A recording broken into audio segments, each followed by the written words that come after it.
سبحان اللہ الحمد للہ اللہ اکبر۔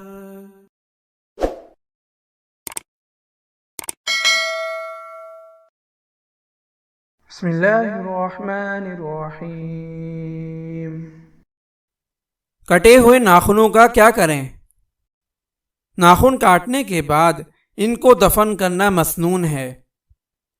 مسرج عشریہ نے بیان کیا کہ ہمارے والد صحابی رسول میں سے تھے، انہوں نے ناخن کاٹے اور کٹے ہوئے ناخنوں کو جمع کر کے دفن کر دیا اور پھر کہا کہ میں نے اسی طرح آپ صلی اللہ علیہ وسلم کو ناخن دفن کرتے ہوئے دیکھا ہے۔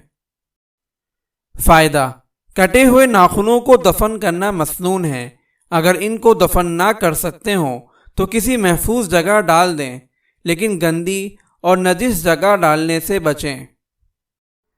اگر آپ اس صدقہ جاریہ میں شامل ہونا چاہتے ہیں تو چینل کو سبسکرائب کریں اور لائک اور شیئر کرنا نہ بھولیں۔ جزاک اللہ خیرا۔